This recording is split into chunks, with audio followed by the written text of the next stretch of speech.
Salut les amis, j'espère que vous allez bien. Alors, il y a pas longtemps, je discutais avec mon amie en fait qui vit à Québec. Donc, elle travaille dans une société d'assurance et justement dans la société d'assurance, il y a un centre d'appel. Et dans ce centre d'appel là, elle m'expliquait, Faiza, genre, il y a beaucoup d'immigrants, c'est juste incroyable en fait. Et tu les vois, c'est des gens qui ont des maîtrises, des doctorats, des baccalauréats. Enfin, ils ont travaillé, je sais pas, dans des domaines, plein de domaines variés. Et ils sont dans le centre d'appel là, ça fait 4, 5, 6 ans.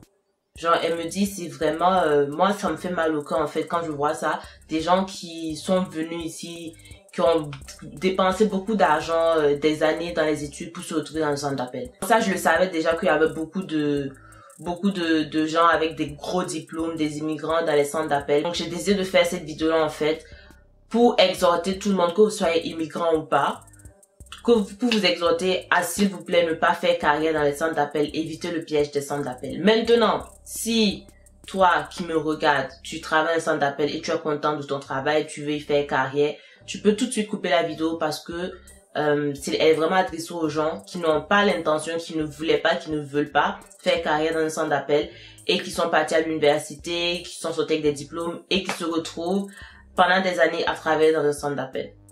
Donc la vidéo est vraiment adressée à ces personnes-là.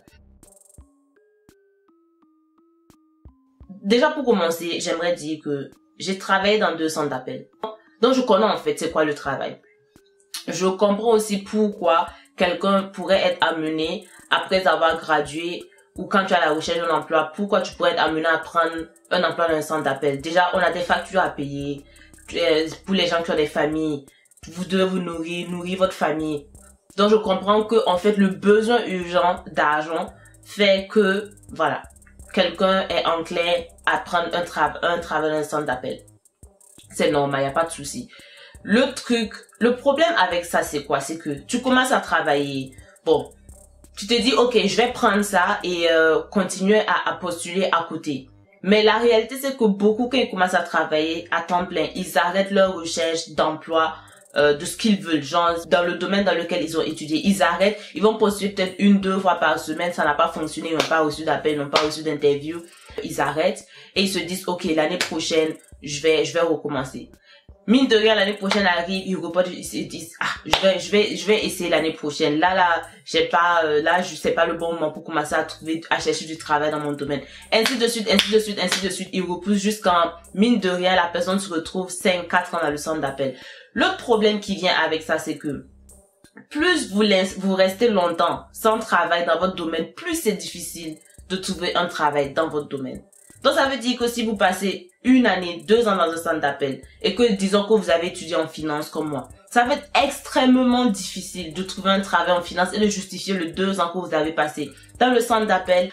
Moi personnellement, sincèrement, je pense que ici vraiment, si tu mets les efforts, dans le sens où que si tu sors de ta zone de confort et tu réseautes, tu peux trouver du travail. Ça va prendre du temps peut-être, mais en 1 année, tu peux trouver du travail. Et je vais revenir dessus plus tard. Mais tout ça pour dire que le plus longtemps que vous restez sans travail dans votre domaine, le plus dur, ça sera de trouver un emploi dans votre domaine. L'autre chose aussi, quand vous travaillez dans un centre d'appel, c'est que des fois, les gens vous blaguent en vous disant, oh, mais il y a des opportunités d'avancement dans la compagnie. Donc, encore une fois, je vais prendre l'exemple de quelqu'un qui a étudié en finance, qui prend un travail dans un centre d'appel. On va lui dire, oh, mais tu sais, voilà, il y a des opportunités d'avancement. Après, tu peux te retrouver dans tel département. Moi, j'appelle ça du peu blaguer, tuer. Voilà. Ceux qui ont grandi dans l'Afrique de l'Ouest, là. Donc, Burkina, Côte d'Ivoire, vous connaissez l'expression blaguer, tuer. C'est des conneries. Je dis tout le temps aux gens, c'est la même chose que je répète aux gens qui veulent aller prendre des boulots de caissier, soit disant qu'il y a de bonnes opportunités d'avancement. C'est pas faux. Il peut y avoir de bonnes opportunités d'avancement, mais moi je dis que si ne commencez pas au bas de l'échelle, parce que commencer en tant que caissier dans une banque, c'est tellement au bas de l'échelle, surtout quand vous êtes dans une grande ville comme Toronto là, commencer en tant que caissier, moi je trouve que c'est une très mauvaise idée.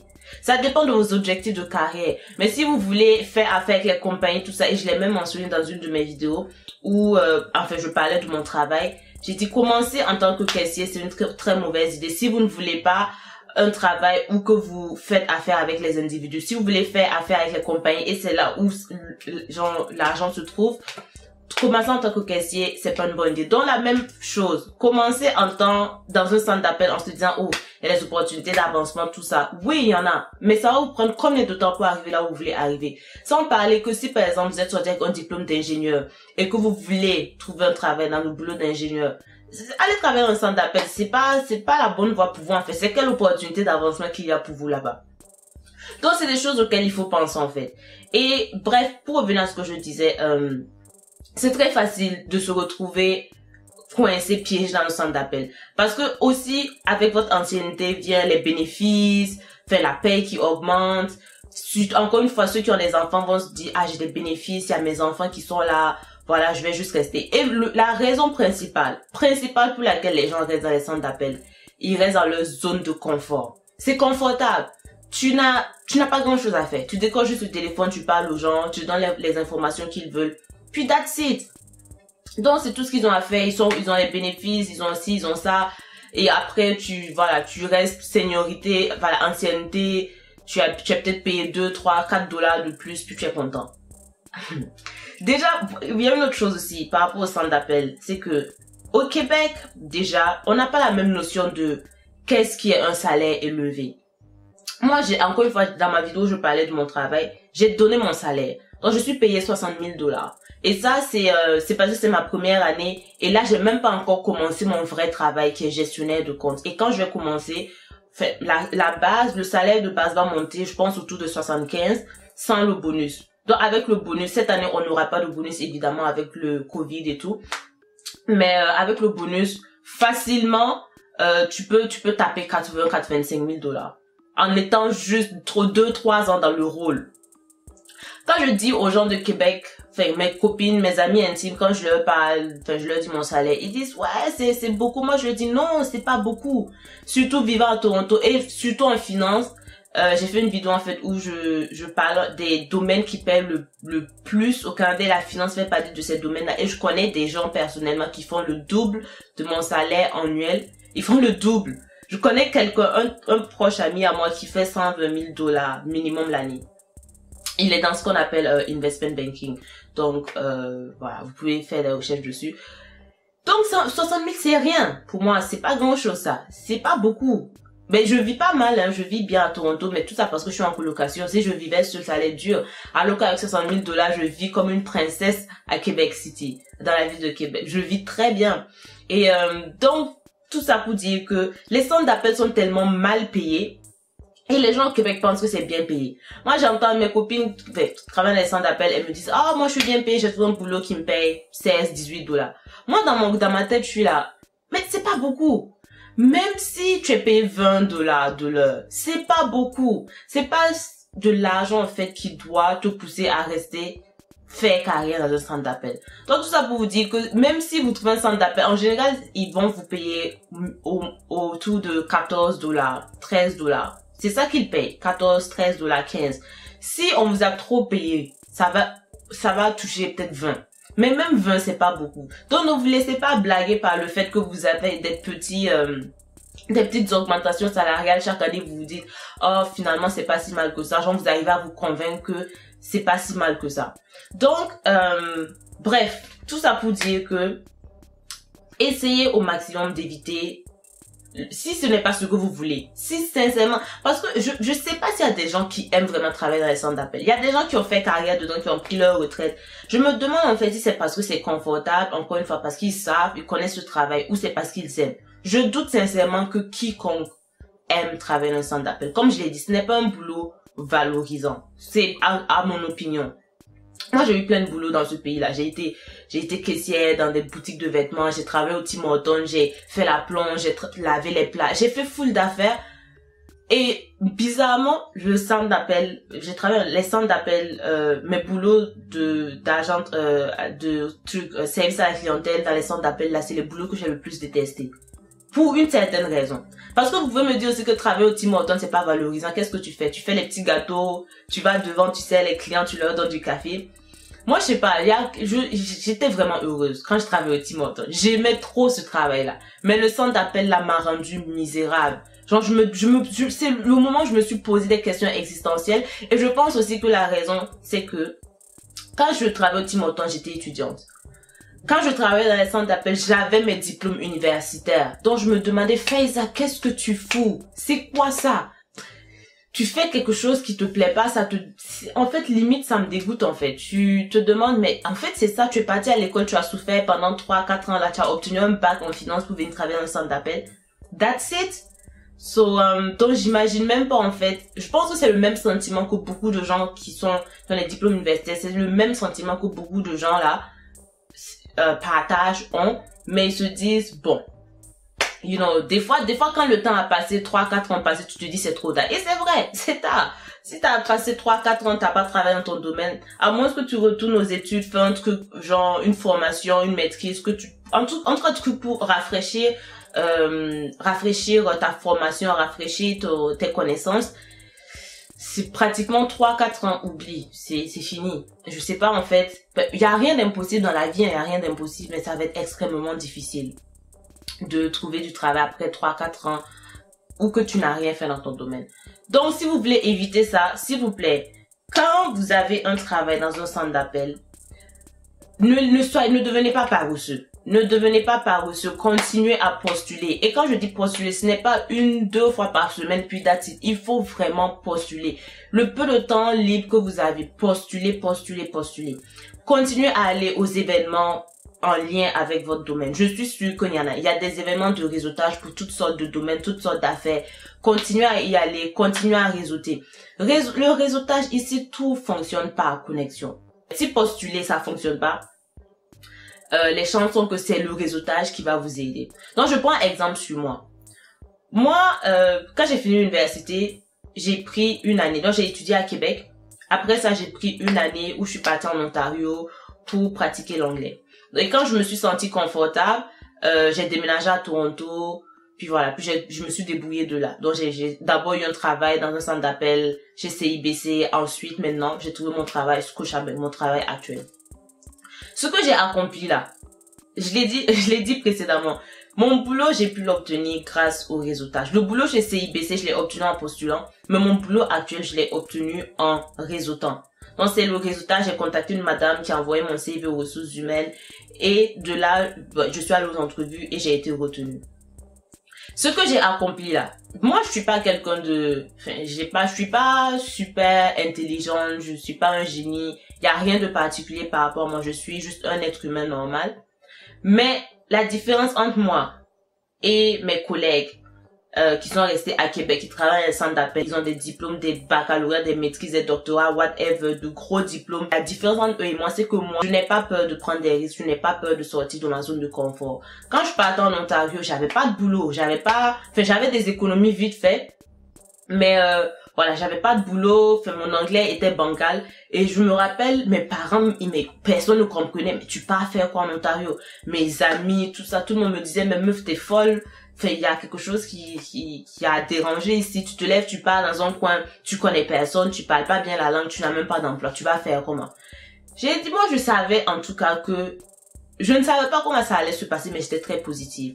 Donc, je savais que je voulais pas rester au Québec. De toute façon, je voyais comment les choses allaient se passer pour moi. Je voyais en fait que j'allais prendre un boulot que j'aime pas. Et j'allais juste rester dans ce confort-là parce que c'est ce que je connais, parce que voilà, à la fin de la journée, j'arrive à avoir un salaire, à payer mes factures, puis that's it. Et si sincèrement c'est ce que vous voulez, il n'y a pas de problème.